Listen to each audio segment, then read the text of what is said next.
Hello and welcome to yet another program of Healthy Living, a program where we discuss all things non-communicable diseases. Remember, this program is proudly sponsored by MASM. You're with me, as always, Tabby Kamangala.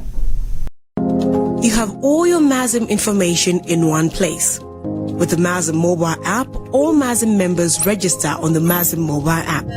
Download the app from Apple Store or Google Play Store. Install and open. Click register to register. Enter your membership number. The default membership number has 9 digits. If you don't succeed, try 11 digits. Choose your name, password, and OTP destination.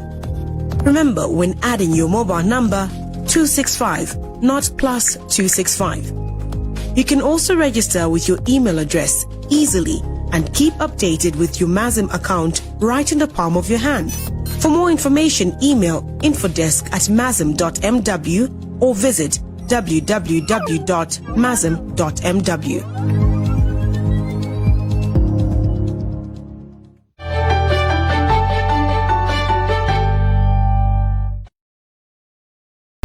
Joining me in today's program is Dr. Margaret Kadzokoya, a general practitioner from Waiwatu Hospital. She actually works in the emergency department, and today we're going to be talking to her about asthma. Welcome to the program. Thank you so much. How are you doing? I'm good. How are you? I'm good. Are you exhausted coming from the emergency department?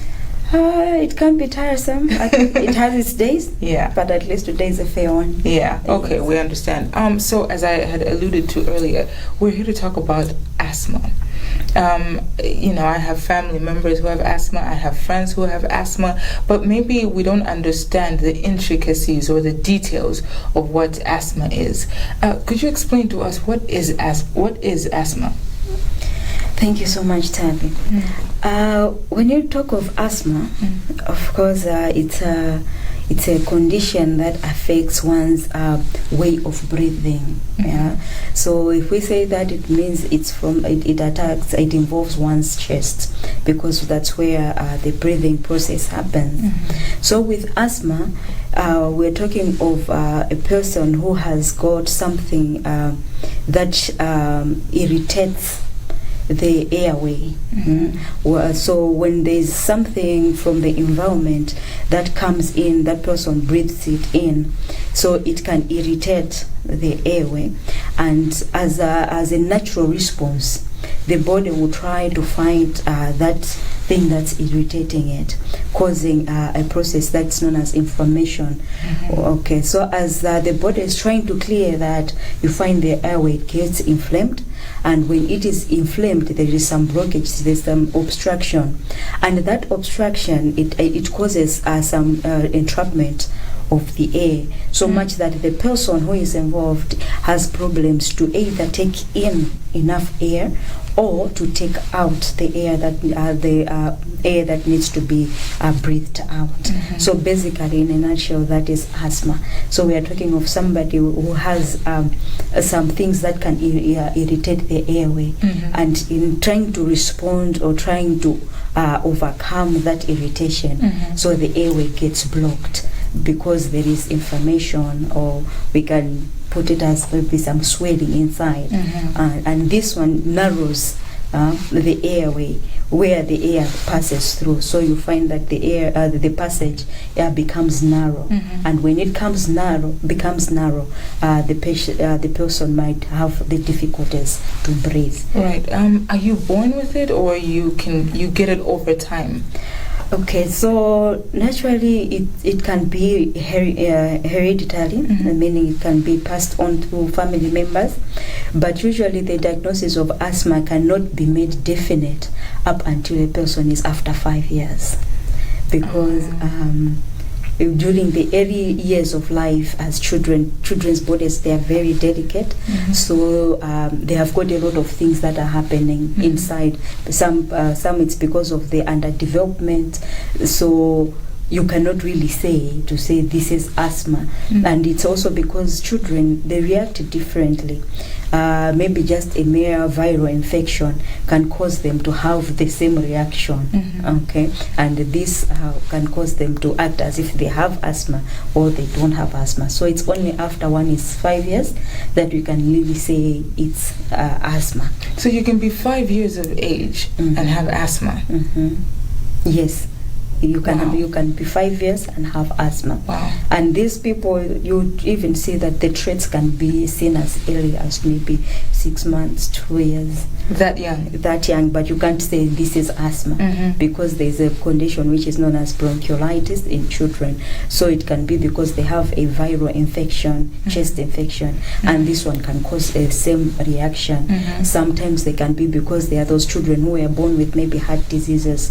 They can also have same reactions. So that's why it's difficult in children to say this is definitely asthma up until after they are 5, because this time their body is well grown, and that's when things are definite. Right. Maybe just tell us, rather explain to us in detail, what are some of the signs and symptoms that you have asthma? On the signs and the symptoms, mostly a patient might start with it's a spectrum. It's from the mild signs to the very severe condition. So it can start with just a mere cough, but this cough is very it's very specific. It has maybe it only comes at different times of the year or different times of the seasons, and it's usually continuous. When a person starts to cough, they continuously cough up until they receive the rightful treatment. And sometimes it can just also be the type of breathing that you hear this person breathe. So you can hear this person produce this a sound that is very sharp and very high. When we are in the village, they usually say wampuma puma gati uhuku, you know. So it's that sound that it's as if a chicken is quacking. Okay, so it's a wheeze. So that's another sign that as they are breathing, they produce that wheezing sound. Apart from that, you can also have this person who has shortness of breath. They find it very hard for them to take in air or take out air, so they have difficulties to breathe. But in very severe cases, this person can even fail to speak. So you and me, as we are talking, we're able to speak from one word to another and make a sentence. But for somebody who has now severe asthma, you find that somebody is failing to speak. It's as if because they are short of breath, then they fail to finish the sentence. Whatever they want to say, they cannot even finish that sentence. In terms of the awareness of asthma, I don't know if you're aware, but the month of May is dedicated to, or rather the 5th of May is dedicated to the awareness of asthma. Do you think there's enough dissemination of information with regard to this disease, and do you think there's a lot of awareness on the disease? Generally, I would say it's 50-50, because it's not something, a condition where you only find it in one place. You can find it like everywhere, but it's just that there are a few people who have such conditions. As a result, maybe not a lot of people might have the adequate information, or maybe they might just know there is asthma, but to know when to say this is asthma, then what do we do when we have a family member that has got asthma? What do we do with them? I mean, because you keep talking about the challenges in breathing, and I'm thinking to myself that we're in an era where we have a pandemic. The COVID-19 pandemic has hit us really hard in terms of the entire world. Now, if you're asthmatic and you have COVID-19, is it worse? Yes, I should say it can make things worse, because in the first place it's when there has to be a mark drawn to say this is just asthma, but this is COVID, because somehow in the presentation itself they can look a bit similar. Each one of the two patients will have difficulties in breathing, but the difference comes in where we are talking of the wheeze. So the wheeze will specify to say this is asthma and not COVID. But for the patient itself, it is also very difficult because for them to know to say this is COVID and it's not asthma. If you are already asthmatic, that's it's difficult for them to say, for one to say this is COVID, this is asthma whilst at home. So sometimes it's just good to go and receive treatment early. But the other thing that can make this different is that if this it's an asthmatic attack, you start your treatment at home. You find that by the time you go to the hospital, the symptoms are alleviated. So you know this one it's not COVID.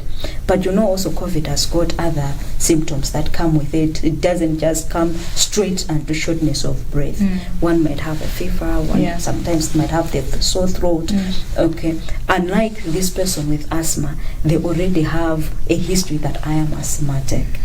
But for it now to say this one, it's not just my asthma, then they should be helped from the rightful people to help them know. I'm glad you've spoken about treatment, because when we come back after this break, we're going to talk about prevention, treatment, and if there's a cure for asthma, which is a disease that we're talking about. So we'll be right back after this. Life is an up and down journey where anything can happen at any time. But at any time, you have peace of mind with MAZIM. MAZIM offers all-inclusive affordable medical aid cover in various packages of schemes in line with your budget, with a promise to take care of you and your family in that time of dire need. From giving you access to medical services at hospitals locally and abroad, emergency evacuation, dentist, and optical care, all the way to funeral benefits. MAZIM is there holding your hand, keeping you covered. For details of the medical scheme you need, call 01-820-298, 01-820-543, 0888-707-100, fax 01-820-217, email infodesk@mazim.mw, or visit www.mazim.mw. MAZIM, your ultimate healthcare solution.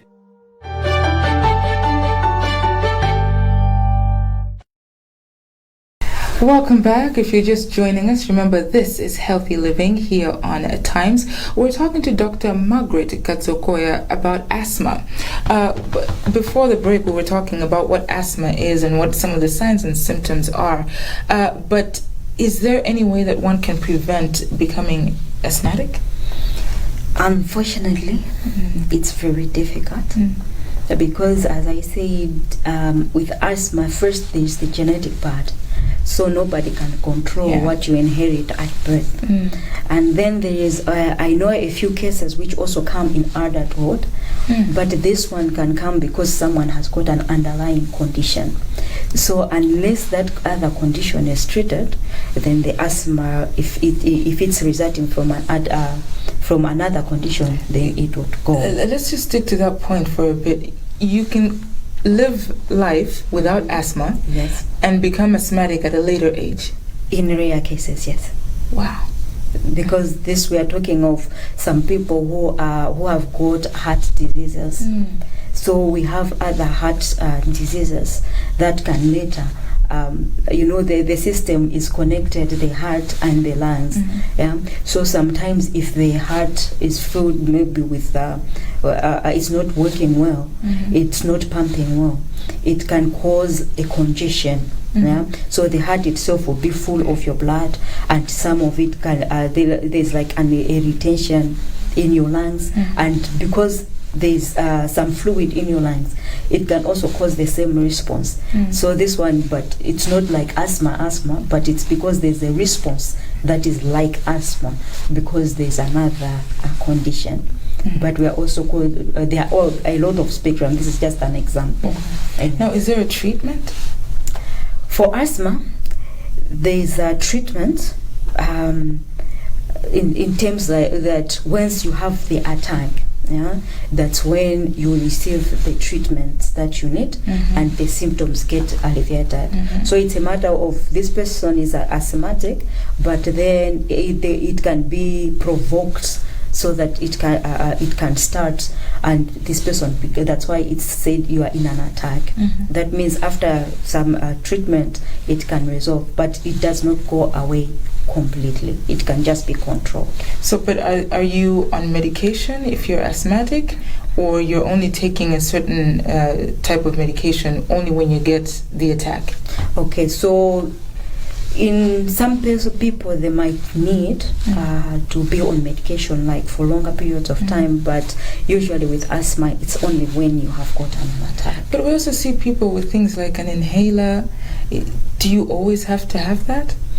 Okay, so one thing that we need to understand with asthma, we are talking of things that we get exposed to that we cannot have control with. We are talking of being exposed to strong perfumes. We are talking about dust. We are talking about sometimes in the ventilators. We're also talking about even in home environments, things like pollen from the fields as well as fur from cats. All this can cause irritation of these people. So it's difficult for them to have control over it. That's why if at the point where somebody is having frequent attacks, then we advise them to always have their inhaler. But it's not always that they are using it. So say, for example, I go out and somebody has a really strong perfume, or there's a strong sense of smell, whether it's through flowers or what have you. Does that automatically mean, if I react to that, does that mean that I'm asthmatic or no? Okay, so some people can just be allergic. Right. Okay, to some fumes, to some pollen, but with this asthma, it's a specific reaction. Now, is there a cure? Not a cure per se, but there are medications that this person we can use to control so that they don't have frequent attacks. Yes. We often hear that when you're asthmatic, you can't be active, you can't be physically active because you're going to run out of breath. In your view as a doctor, and obviously I'm sure you've treated some asthmatic patients, can they be active? Can they work out? Can they physically do things that tire them or that make people lose breath? Yes. People can exercise, they can run, they can play in various games. They can live a normal life, although they are asthmatic. They only have to know what their limit is, because people react differently to different conditions. And most of the time, sometimes asthma, it's not just because of one thing. Maybe it can be different exposures. And sometimes they know, if I do this, I can have a minimal reaction. So they take their medications and go back and do what they do best. So you would encourage someone who's asthmatic to work out? Yes, let them wake up, but they should know their limits as well. Does food and exercise, lifestyle play a role with asthma? Not much, because we are talking of something that's hereditary, but some food, any allergic reaction can exacerbate an asthma attack. So if you know you have got asthma and then you are allergic to something, then don't force yourself on what you're allergic to. So you just have to stay away from that. I see. Coming up next is our lifestyle and workout segment, especially in regard to asthma. But before we do that, Dr. Margaret is going to show me and you what we should do when someone is asthmatic in terms of first aid issues. So stay tuned for that.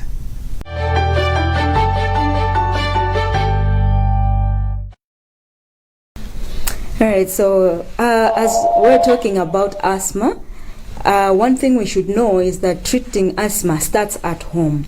So when we have got the family member who is in an attack, what we need to do first is to see what we can do in our at home. So when we find a person who is in an attack, whether we are at work, whether we are at home or in our schools, please, my plea with you is that don't make that person to lie down, because they are failing to breathe properly. They need us to sit in an upright position. When they are seated upright, it helps them to take in enough air as much as possible.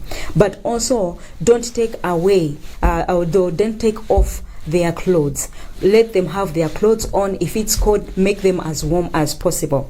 And it's also advisable that those who know they are asthmatic, they always keep their inhalers at home. But sometimes just using the inhaler directly when you are in an attack, it's very hard, because you have to use it and you have to keep to hold on to your breath, and it will be very difficult. But that can be made easy if we have got a simple spacer for the inhaler.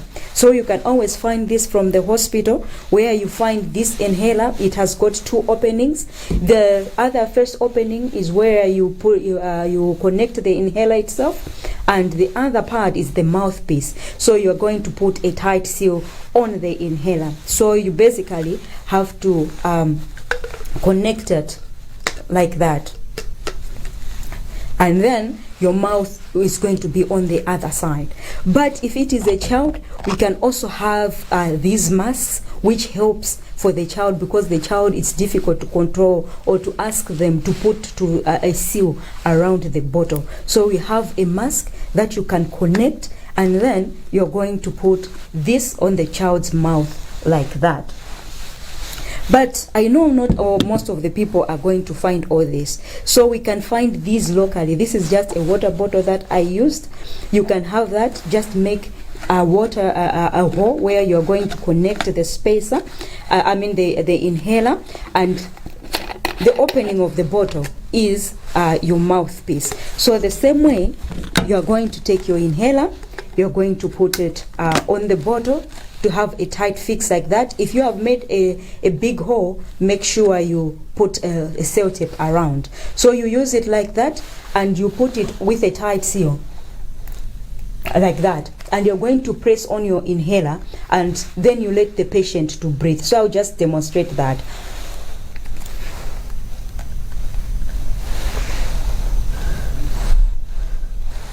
So you let the patient to do that. So you can do that as you're going to the hospital. In the meantime, you're saving that patient's life. So remember, treating asthma, it starts at home. If we have got a patient who has got asthma, always make sure they have their inhaler and they use it, and use it correctly. And in doing that, you save a life.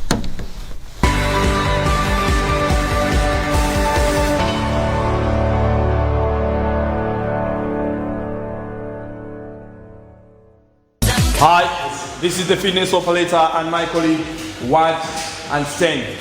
We're here once again to give you another workout as you're staying idle at home with this pandemic of COVID-19. Stay fit, train with us. We'd like to acknowledge all our viewers across Malawi for giving us the support you have given us on Facebook and our YouTube channel. We'll continue to give you more. Stay tuned. Let's train together.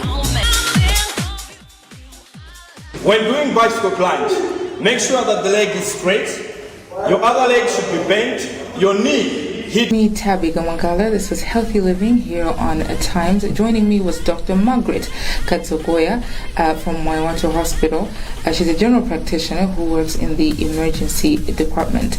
Until next time, remember this program is sponsored by MASM. Life is an up and down journey where anything can happen at any time. But at any time, you have peace of mind with MASM. MASM offers all-inclusive affordable medical aid cover in various packages of schemes in line with your budget, with a promise to take care of you and your family in that time of dire need. From giving you access to medical services at hospitals locally and abroad, emergency evacuation, dentist and optical care, all the way to funeral benefits. MASM is there holding your hand, keeping you covered. For details of the medical scheme you need, call 01-820-298, 01-820-543, 0888-707-100, fax 01-820-217, email infodesk@masm.mw, or visit www.mazim.mw. Mazim, your ultimate healthcare solution.